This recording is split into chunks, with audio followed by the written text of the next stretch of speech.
and thanks for having me. You might have heard of Immunity. We're an offensive technologies company. We focus on mostly offensive technologies such as Canvas and exploit-oriented debugger called Immunity Debugger. My role in Immunity is I take care of the research wing. We try to see what emerging offensive technologies we can put into our tools, or we can come up with new tools. So recently we've been working on a debugger that is just purely focused on writing exploits and having quick delivery time. After that, we had some hardware-based product that we've been working on, again, for offensive intrusion purposes, to be persistent on penetration testing. You break into a physical site, you drop in this hardware device, and it gives you some sort of persistent access over time. And through our years of consulting assignments, we also had to deal with persistency after exploitation, and the actual exploitation itself as well, that we had to do a lot of research into mimicking the attacker, or actually just being the attacker, assessing networks, writing our own, at times developing our own vulnerabilities and developing our 0 days at that point, and doing intensive network assessment. So this talk, at first point, we'll talk about a real-life scenario. Well, of course, it's a bit blurred to keep our customers, due to confidentiality reasons, out of the picture. And then we talk about problems of scale that we run into when we're dealing with these assessments, with this really intensive penetration testing assessments, which we call IO, which is probably information operations, which is probably a real misuse of the word, but once one of us came out with it and it kind of stick, so instead of calling it a long-term, long-scale pen test, we tend to call it IO these days. And if there's any professionals among you in that field, sorry about that already.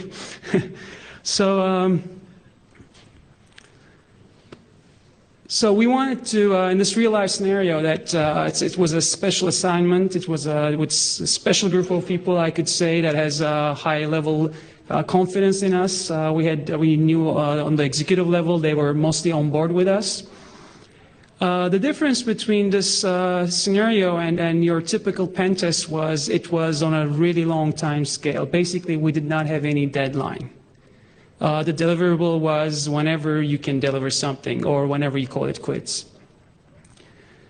We again, after this big operation, this big contract, we call this information operation, because we sit there, which I'll get into the details, after the successful intrusion, we sit there and collected a lot of information for over a long period of time. And we'll develop some tools during this assessment, and we try to now streamline these tools into Canvas. And I'll talk about those. Which one of the terms you might see from the explanation on the paper is called ping now. It's a technology that comes out of this assessment that we did. So as I mentioned briefly again, the modern pen test is a really compressed time scale. Runs for weeks at best, and mostly it's about finding vulnerabilities. Are you up to date with your fixes, hot fixes, scans networks, see if your applications are up to date with the norms. However, in what we call IO, we would like to basically have no limits, and hardly in any pen test there is the usage of 0 day. But in this case, we were given a go ahead with mimic our environment, mimic our network in your labs, and try to break in using whatever method you can. So that involved some 0 day. And we did not want to trigger any network defense. Like every other major high-value target, they had their own network IDSs, they had their own security solutions, firewalls, and whatnot. So we wanted to be really limited, but also really wide in scope. So it's, maybe really limited in the attack surface, but really wide in what we can do, what we get to do. So this funny graph is from Dave. It's hard for me to decipher as well, but the gray is your network budget, let's say. and the red is your attacker's budget. Let's say it's $1 per attacker budget is $10 your network's budget, your network security budget. And we're interested that one point that your attacker's budget, the red line, surpasses the gray one. It's at that point, your own. At that point, we have a chance to hack into. So after that, once we establish even one beachhead in your network, we don't have to spend as much money. It's just mostly going to be maintenance cost on our end. We'll just have to do some data mining, data analysis, going through your emails and networks. So it's going to be less expensive if we could ever beat you on that line. So first we sit down and think, okay, we don't want to do crazy Mmap scans of the whole network. We don't want to strip any, expensive pizza box. Doing port scans. We assume there's a web server, there's a mail server, there's a DNS server, there's all kind of infrastructure stuff that, the ISP, the routers that connects you to the world, basically. The firewall, the VPNs, and of course the endpoints, the clients. Those are all unknown networks. We don't know anything about them from where we are. So the obvious ones are the web server, the mail server, and the DNS server that we can easily ID and fingerprint just doing basic open source intelligence, basic DNS lookups. So the web server turned out to be going to the company's website. It turned out to be some hosting company. It's some ISP. There's not really any useful logic in it. There's not much of a complex web app or anything like that. Or actually, it's doubtful that even if we break in, there's anything of value in there. For a pen test point of view, it's good to put it on a report that says, hey, we broke into your website, it will damage your reputation, but for what we termed as IO, there's definitely no value in that. And it turns out to be an Apache box with complete static dry content. I mean, good luck with auditing Apache and trying to come up with a remote zero-day. So we didn't think about attacking the infrastructure. Obvious reasons.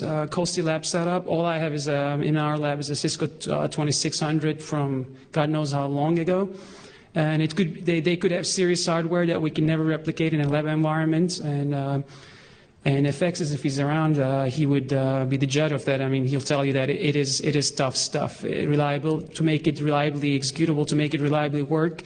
Making it work across multiple iOS firmware is just a big tough deal. And of course, you don't know whether the Cisco boxes are recent MIPS stuff or they're old PowerPC hardware. VPN and firewall are the same way. It's hard to ID from where you are. VPN, maybe if it's a software-based one, you might get lucky, but if it's one of those embedded devices, you'll have issues as well. So we passed on this as well. Okay, everybody is in love with the client sides, and for the right reason. They're effective, they're easy, there's a bunch of them out there. You can spend a week or two finding yet another PDF bug.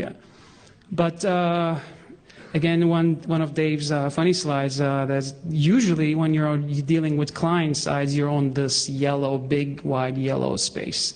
Which means you're probably caught. There's a lot of suspicious activity on your network since you're emailing hundreds of users or other, social engineering tricks you're trying to play into.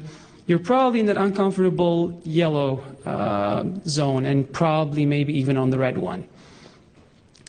So they're somewhat blind. You have a good exploit, you really don't want to burn it. You don't know what's the endpoint. Does it have randomization? Is it Vista? Is it XP? You can do some minor. Probably there's pen testers among you that you guys do a lot of intelligence gathering on the internet, looking and mailing bulletin boards and mailing lists and stuff like that to find out something about the client sides.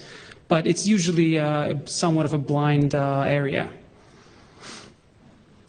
Yeah, we had a lot of fun with the Office issues, but still, reliability is a problem.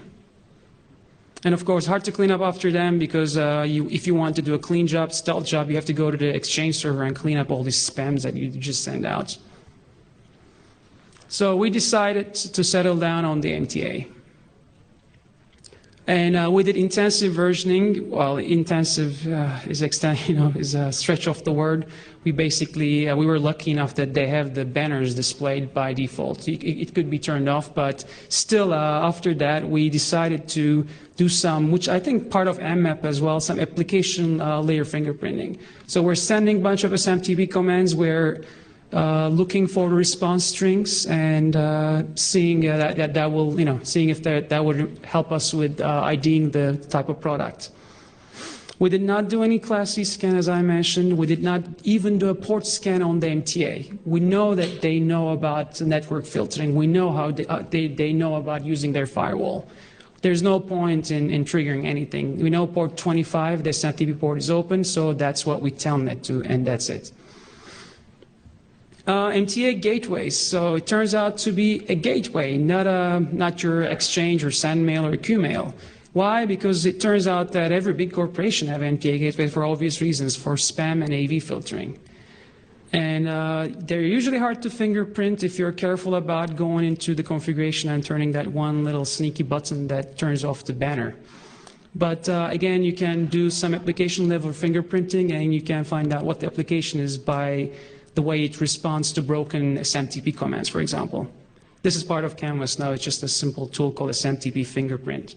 It has about 20, 30 major products in there, gateway products.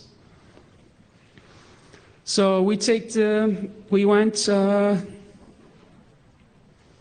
the vendor website, and we downloaded a 30-day trial version of the MTA gateway, installed in a bunch of VMs.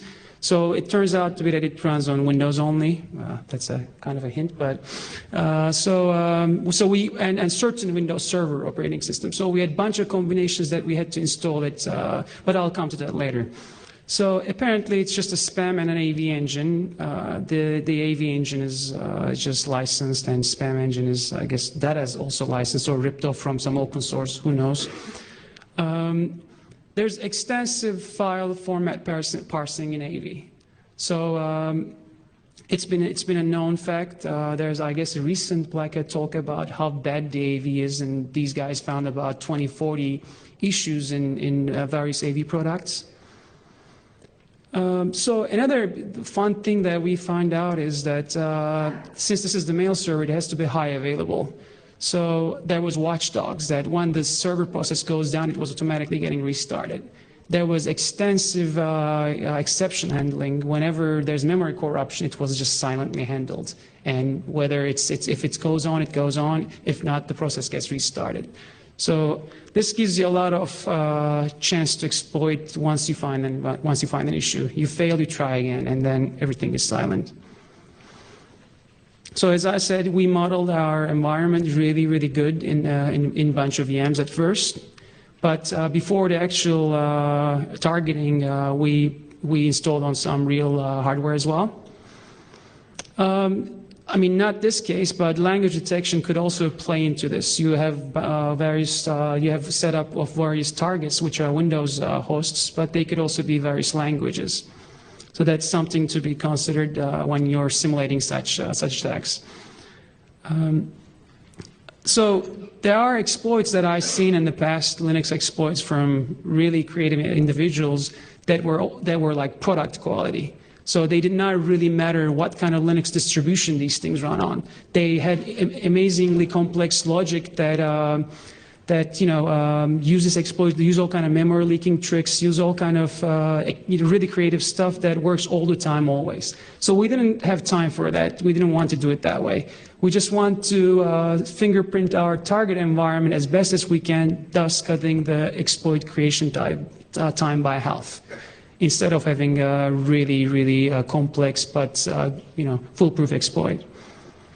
So another interesting conclusions come out from this research, from this assignment, that a lot of AV products are not just badly written, but also breaks what Microsoft trying to establish in the last, I would say, 3 to 5 years. So most of them break the data execution prevention, but they turn it off for their own process.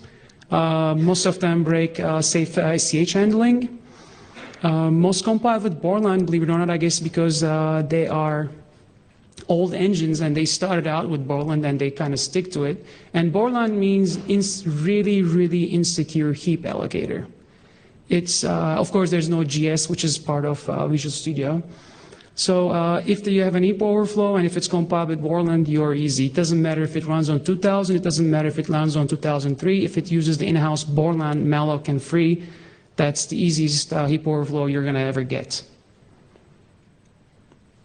So our audit results show that it was Borland and it was breaking DEP. It was not safe SCH or anything like that. It was an heap overflow in an unpacking of a certain file format.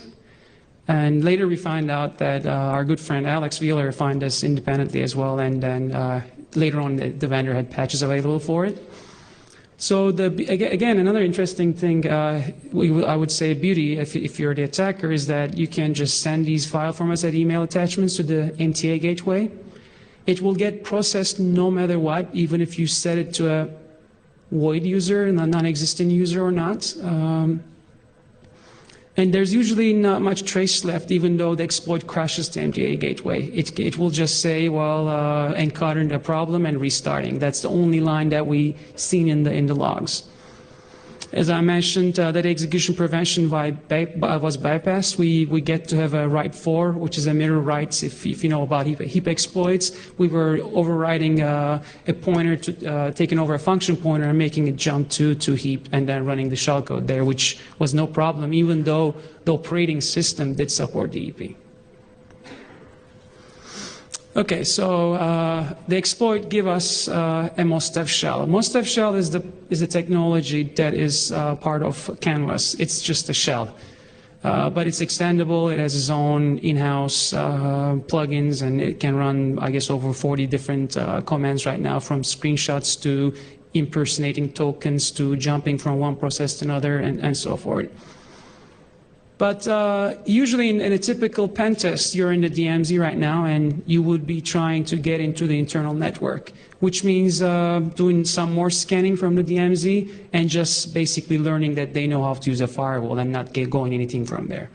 So instead, we didn't want to do that. We wrote another custom DLL at this point. It's a backdoor DLL. We allow our backdoors in DLL format, which I will touch on later on. Well, partly because of MS Detours. It's a product from MS Research that helps you to inject DLLs into memory and write these DLLs into PE headers for sake of persistency.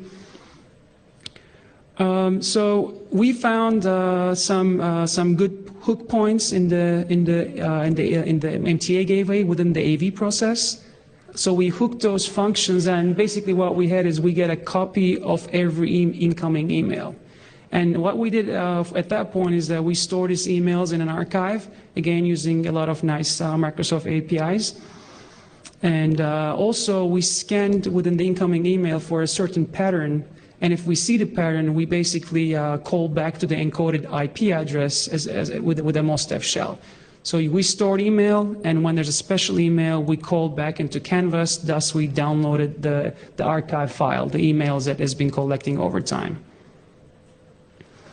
Email collection over a long time. We just connected back and forth and collect stuff, analyzed email, and find out which internal box and internal users are interesting and important enough. At that point, it was easy to cross over from DMZ to internal network. Now your client sides, or not even client sides, but just basic social engineering is really easy at this point. You know everybody in that organization. You read their email. You know who they're exchanging files, and there's all kind of support groups sending out hot fixes and executables around. So you're in a really comfortable zone to just breach from the DMZ to the internal network. So yeah, we exploited email chatter between a user and a third party. They were basically sending zipped executables out, and we were on the mail server. We injected what turns out to be what became pink later on. It's her forefather, I guess, into one of these attachments. So now we had at that point internal access. It was again, Canvas has HTTP capabilities. internal box was going through their proxy over HTTP and talking back to Canvas. Canvas can act as a web server, but still can get commands executed. And it can proxy TCP packets within HTTP. So from there, we use the quite common DNS MSRPC exploit to break into the primary domain controller. It wasn't fixed. Yeah, well, it's a shame on their end, but you know, they're in a comfortable zone. They're on their own internal network, and you know, they have their firewall, so they were kind of running late, I guess, on this one. Got the admin hashes. Another good feature of Canvas is that you can do NTLM replay attacks. You can just plug in this hash and basically have command execution on any domain member machine. So using that, again, we learned from our email traffic that we analyzed that there was one really interesting machine that was constantly exchanging interesting emails. Using the domain hash, we have access to that machine. And it turns out that the files that might be interesting for us, that might prove our point, that might call this whole assignment an end, that might bring it to an end, was not on that machine, but they were quite visible on the recent accessed files folder. So you're going there, you're clicking on those files, they're just soft links, they're not there. And we figured out, actually we figured out quite later in the time, that this is just a USB drive that's been going back and forth. So from there on, it got to a point that we could have never imagined that it would get to. So there was obviously a USB drive that was going between, that was a go-betweener between a segmented development network and the internet network that people just basically exchange email and do web browsing and whatnot. So a friend of ours recommended that there's a tool from a French guy that he knows that called USB dumper. At that point, we weren't aware of it, but there's apparently a tool that waits for any USB hard drive connection and copies everything that it sees in it. So we take that tool and we invested some time on it. We did some small modifications. Again, we turn it into a DLL. We do memory injection tricks.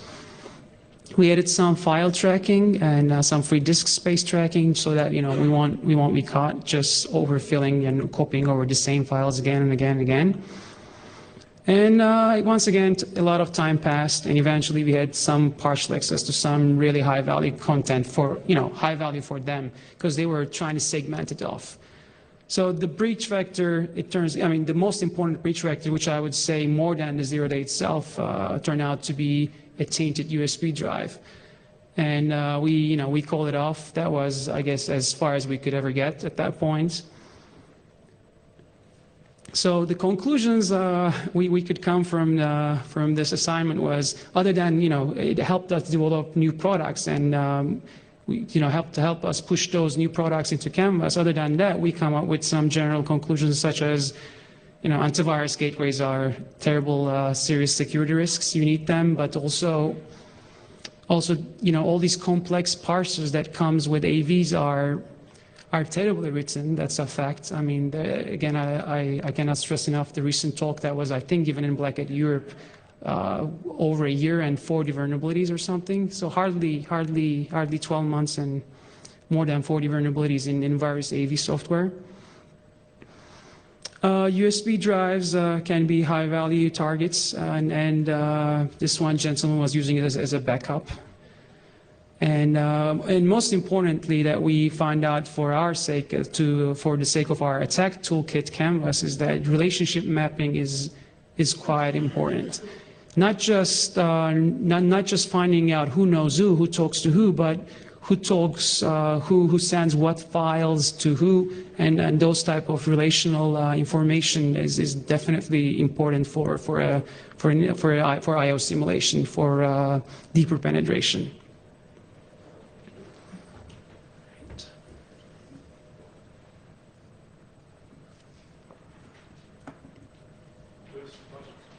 Sure.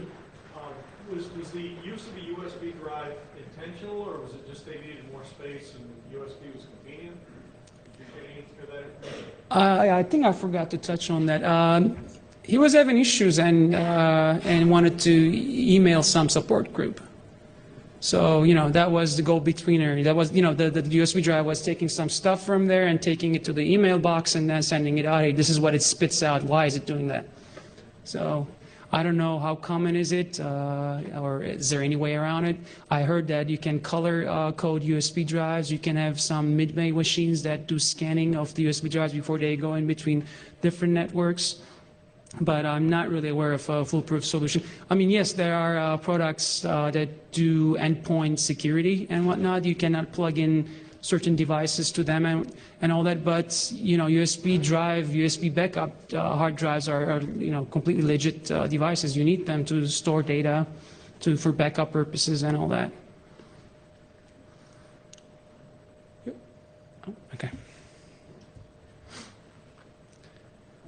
So we come out with pink from this assessment and this other custom backdoor that we wrote for the SMTP gateway. Now we started thinking, okay, we wanted to use pink as part of our client sides, because client sides payloads has been usually download from a website and then connect back to over HTTP to one IP or use fast flux, typical botnet technologies gentlemen before me talk about. So those were typical post-exploitation payloads when it comes to client sides, and we thought that they had huge scalability problems.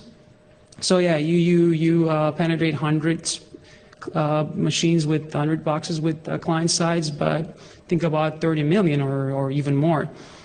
There was a recent article on Security Focus, I believe, that talks about forensic analysis of an ISP, of a virtual hosting company, that somebody broke in to their site and installed a module it's an Apache module that was basically injecting an iframe into every request that comes to that web server. So hundreds of virtual hosts on that machine, hundred thousands of requests every day, and iframes getting injected into every one of them that directs it to an exploitation pack like MPAC or client-side exploits, basically. So the estimation was there could be about 250,000 machines could be infected by day, because I think it also employed some zero-day in Internet Explorer. So we wanted to think about how we can solve this problem, this whole botnet master, as some would call it. How could we get rid of it, actually? Because it's easy to take over. It's definitely not stealth. There could be replay attacks that with removable kits and stuff like that. We wanted to make our client-side penetration more persistent. So I'm going to cut this really short because the talk before me was definitely much more up to date with all these botnets, command and control technologies. But the known ones are IRC, HTTP to a single server, fast flux of DNS, the P2P stuff. But these all have their downfalls. So easy to tear down, take over. IRC is definitely really old now to be any functional for anything. P2P is good and it's reliable, but it's not covert, and I don't see how it can go through many proxies that are deployed in corporate environments and stuff like that. And usually the botnet masters are just one and they're easy to take over. So we need a new command and control structure. We need a new technology for that. It should be scalable, it should be covert, it should be portable, it should be simple and stupid. That's where we kind of tweak Pink into this need. Now I'll talk a little bit about Pink.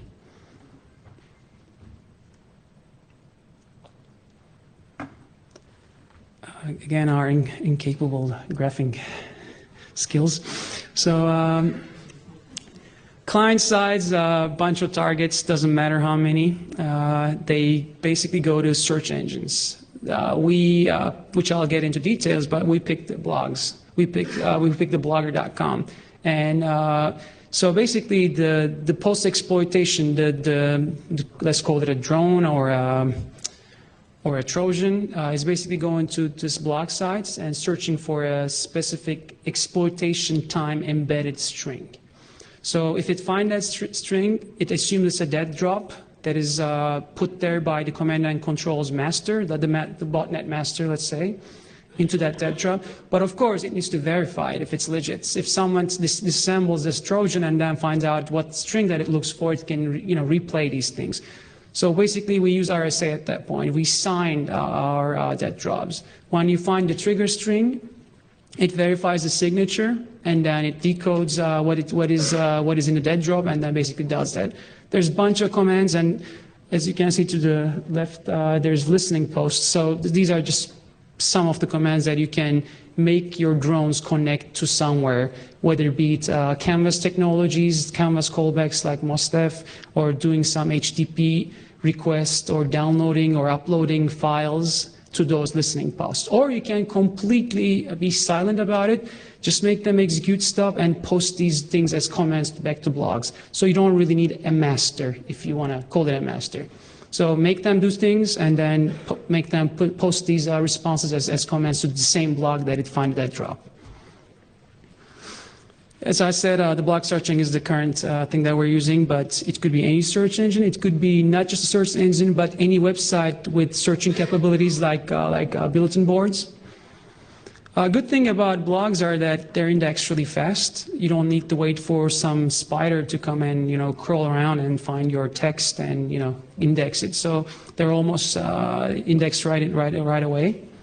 It's easy to find many blogs. There's once somehow, let's say you're banned from one, there's others around. And RSS feeds make engineering easy, so you can get RSS feeds from blog sites, which just makes the engineering side of Ping easy. This is what a typical dead drop looks like. There's some cover text. It could be just recent news or your actual feelings about botnets. A trigger text that is embedded into the Ping DLL. And it's RC4 encrypted, RSA signed, and then it just commands basically. Signed and encrypted payloads prevent replay attacks. That was the purpose, and they prevent takeovers. Triggers need to be signed with a time-based key, and the Ping Trojan verifies the signatures before executing anything that is embedded in the dead drop.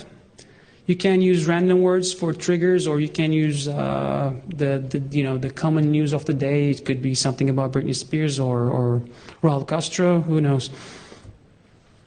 So I'll go into a little bit of technological details because it's Black Hat after all. It installs itself as a shell extension. What are shell extensions? So starting with, I think, Windows XP, you get to unzip zip files, right? You don't need to go and get WinZip and then be annoyed by it, keep OK on the trial version and stuff like that. So the zip folders are shell extensions and things like that. When you right-click on something, you see send to, compress and all that stuff. These are all established as plugins to the Explorer, to Explorer shell. And the good thing about this, why we picked it, it does not require any administrative privileges. Any user, any current user can install shell extensions, and they are persistent. After reboots, these shell extensions would get loaded into Explorer just after any basic user shell activity. So we did, again, the same thing. It's in DLL formats. It has to be in DLL formats to be a shell extension. Then once we get triggered by the Explorer shell, we take ourselves out of the loaded modules list. So to basic user mode forensics, we're invisible. You don't see the DLL itself in any list. You go to sysinternal process explorer and whatnot, it's not there. This was an article. This technology was from an article a long time ago, from an article in FRAC. Just basic linked list following and taking yours out. I don't know any AV product that I do not know any AV product that checks for malicious shell extensions at this point. Feel free to please correct me. The initial loading after reboot requires some shell activity, such as copy, paste, or delete, right-click, drag and drop something on the Explorer. Personal firewalls might trigger on Explorer EXE you wanted to do HTTP connections, because again, Ping just works on HTTP or HTTPS, doesn't do any other any other method, and it's aware of proxies. It uses just basically IE's V9 DLL, IE's capabilities. Windows XP2's firewall, default firewall doesn't trigger anything, but I would guess that some personal firewalls might trigger on this. It's probably an easy problem to solve. There has been so many articles about this, but it could be hard to do it for every firewall just to make it foolproof, but it will take probably a lot of time. There's three components. There's the DLL, which is the shell extension itself. There's the installer, which usually your client-side exploit is supposed to send to the exploited endpoint. The DLL is embedded with it. It unpacks it, installs it, and installs a shell extension. And for the command and control side, there's a block content generator, which basically, using your private key, RSA signs and encrypts your commands, and embeds some trigger text, so you can take it from there and just paste it in your blog. So, okay, this slide might explain those two lines. So you can use such thing like GeoIP capabilities. Let's say you send out, which we will do in the demo, you send out a PDF with a payload, with a download and execute shellcode in it, and this download and execute shellcode goes to a web app on some site and downloads the ping installer. So at this web application, you can use GeoIP capabilities, and you can say, okay, it's coming from this country, it's coming from this IP range, I'm just going to give it the GeoA.exe. And you can start to segment your ping subnets into subnets, your ping installations into subnets. So some of them will look for some triggered text, and the others will look for some other triggered text. It could be per country, it could be per domain, it could be the time, the day of the exploit. So you can change your search strings basically depending on any of these parameters. You can get really creative about it. So yeah, the example, for example, the demo we're going to do is that it's a download and execute shell that connects to Apache. Apache is a simple script that basically can do some IP-based variation on the string or some domain-based variation on the search string, the string that ping is going to search on the blog space. So this gives you stuff like, okay, if you're from immunity.com domain, please go to this host, this listening post over HTTP and give me a canvas shell, for example. So you can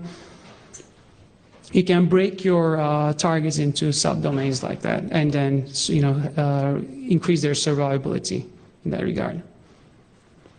Again, how it works.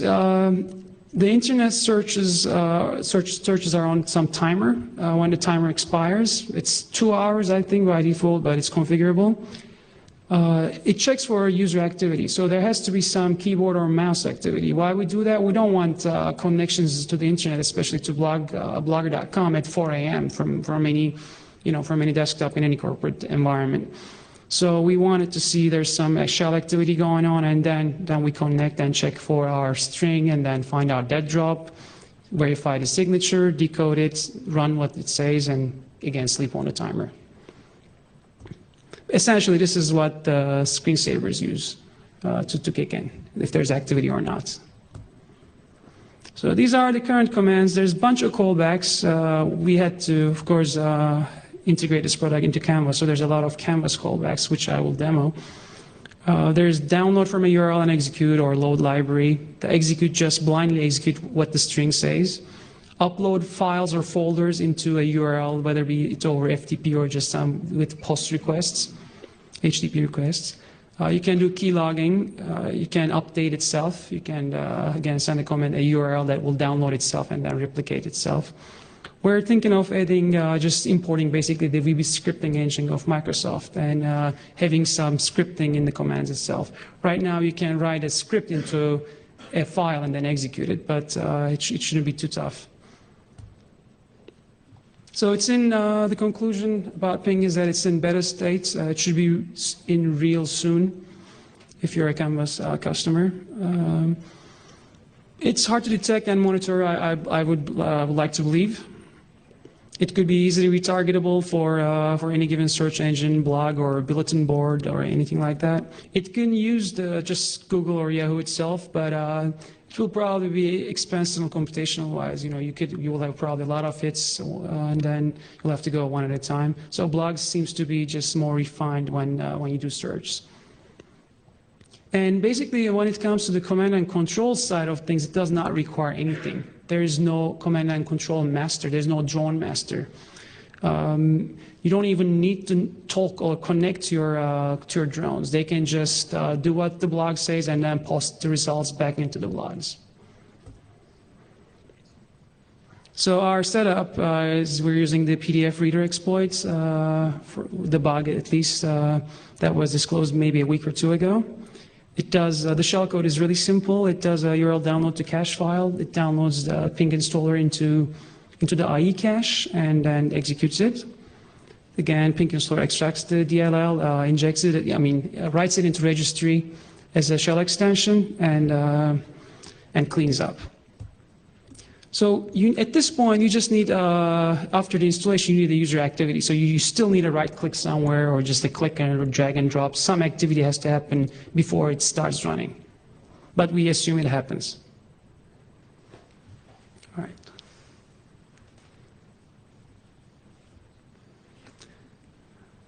I'm hoping we're on the internet. Let's see.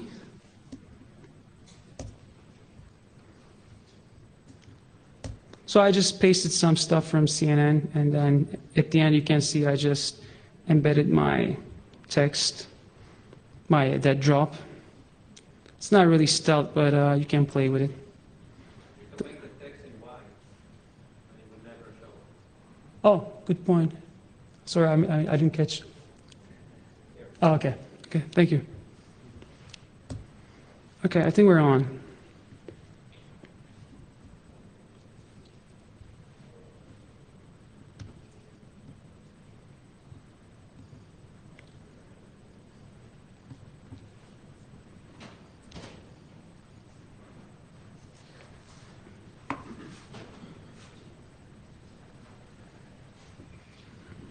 Okay, it's taking a bit.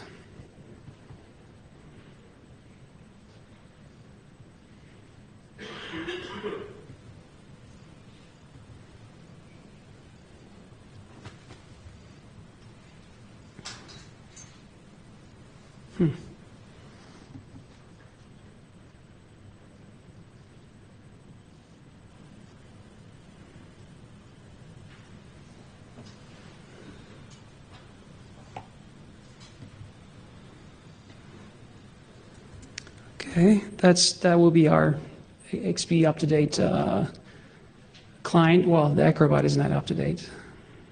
Just one version below the latest. This is our server side. Basically, what we will be serving is this just file.pdf embedded with an index, HTML. And let's monitor the requests.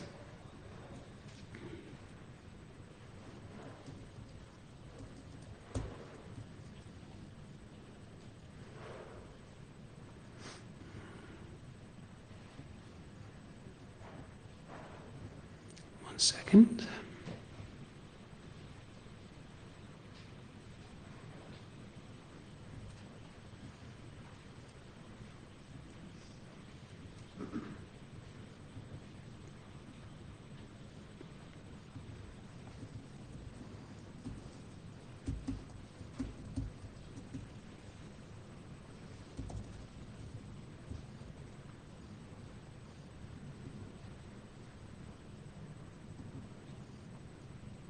All right.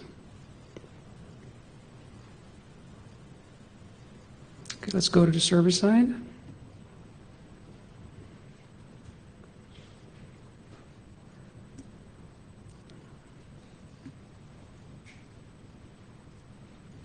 Okay.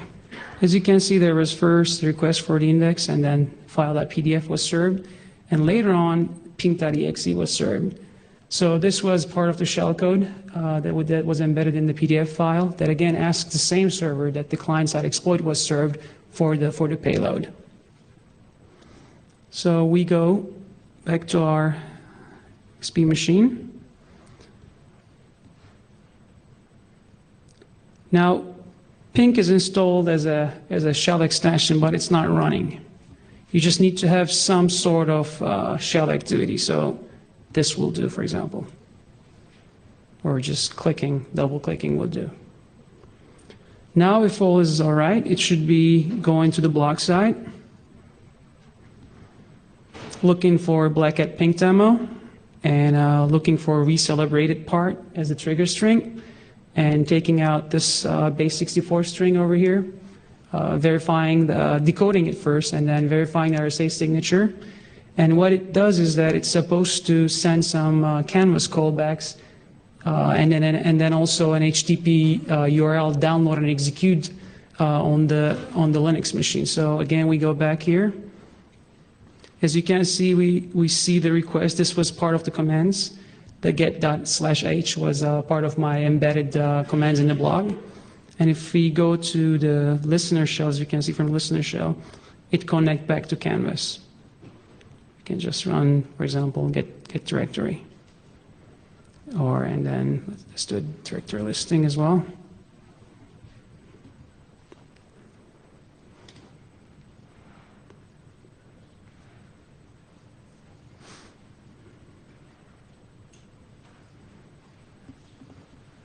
Yep.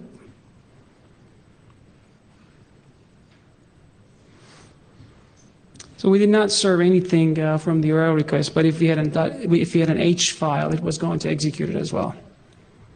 So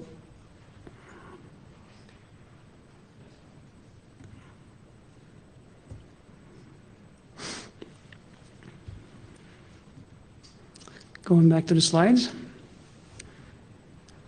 So I guess we can make it like that, okay? So the thing that we call I/O, at least Brew in itself, it took time, it took significant effort, but we were able to compromise the MTA. And then the endpoint was compromised with real ease with the acquired intelligence, and air gap was breached. That was a surprise to us as well, but because of the tainted USB drive going back and forth between the segmented network and the internal network, this led to our wireless stream coming through, that we had access to their segmented high-value information. So there's a lot of recent market shift into automated incident responses and vulnerable analysis, because you can see there's a lot of one-time things happening. You can see a lot of embassies out there being hit by one-time word sheets that are 0 days, that have their own custom DLLs embedded to it. So the one-time thing is just going to become a more inherent problem. So, and my personal conclusion is that you cannot invest into security products to counter that. You can't. There's no one solution. There's no multiple 100,000 solution that's going to detect 0 days. You need human capital. You need to hire people, or you need to train people. You need to get people up to date and just get them trained in reverse engineering. Just build your own teams that will deal with your own malware, that will deal with your own attackers. You just have to forget about spending, valuable security budgets on yet another security solution. Just invest in the human capital and be on the offense. I had the pleasure to meeting OneSite CSO. Well, she was a CSO of a big financial corporation back then. And during her time, all the top-notch security researchers that I know was working for that company. And I believe she was on the right track. So there's a lot of custom malware. There's like Pink would be out. There's a lot of more one-time hit exploits are going to be allowed. I would also recommend classification of these custom malwares that you're seeing around, and that will come in handy later, especially if you're a big targeted organization. I think Dynamics can help you with that, with the classification part of it, and we can help you with the offensive part of things. But again, I would say build your own team, invest in the human capital, invest in training them, get them up to date with the attacker technologies, make them be the attackers, be on the offense and break into your own applications and your own networks. Thank you.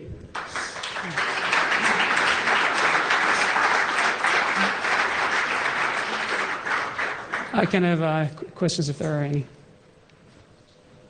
Why have a connect out and execute cellcode and deliver like things that the other inside the document? Great point. Yeah, just laziness. Laziness. You can inject the DLL from the shellcode, right? Because it's a PDF document, it could be as any size. You can extract it from get that. Yeah, good point. Just my side laziness. Please.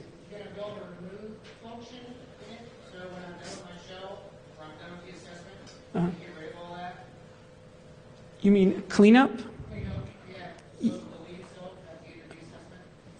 Yeah, cleanup is necessarily not in there, but yeah, it should be. Good point. One question, does Blogger archive your blog tweets and your comments even after you delete them or not? Because if you delete them on the server side, when after you're done, you want to clean up that blog as well, right? Yeah. You have to rely on Blogger actually persistently deleting that stuff. I believe they don't. Yeah, good point. They probably won't. But, you just at that point hope for the best, I guess. Your Yeah. Go ahead, please. Can I do something there? The command and control communication is going through a blog, Right. right? Just one blog, or is it one blog per group? Per group, yeah, depending on the executable you ship out. So there's a string that it searches on blog. So for example, our example search for Black Hat demo, Black Hat with the 4s. So and then there was only one that I added a couple of nights ago. So you can have custom Pink executables based on, again, IP, domain, whatever the client is coming to you, you can change it on runtime before you serve the executable. When you compromise the drive that was plugged into the machine on the segmented network, Right. did you try to put like an autoplay Trojan or something so when they plug it back in the segmented side, you had them? Right, that's a good point. You can take it to the other segment, but it was getting really complicated. Right, how are you going to get it back, right? So you have an order on, you install something on a segmented network, it does something, then you have to again copy the results, I guess, back into the USB. Sure, but right. That's if you're serious about this, yeah, you should. I mean, if this is government over government, you should be doing things like that. If the person is making a file to send it to support, send them an email telling them that you fixed it, and they will bring the USB key back Right. from the segmented network back into the machine Right. to get the fix that you're sending them for the problem that they have. Right. So you can force them to bring the key back.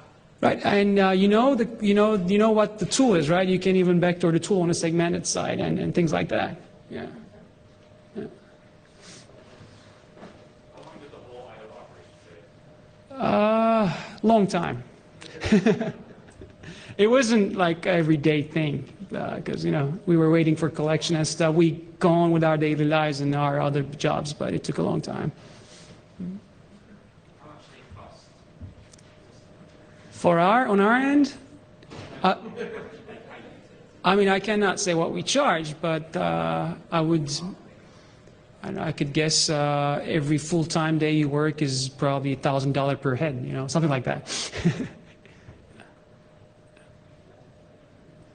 I'm just making random numbers up. I don't deal with numbers. Yeah. All right. When will the Canvas customers actually get this? I know you said beta, and you just have a I sent it to the release engineer, and that's kind of up to him now, but shouldn't be too long. We ship, half-baked stuff all the time, so. Yeah, that's the story of immunity for you, but, we want to be out as soon as possible and then fix it. Thank you. Thank you.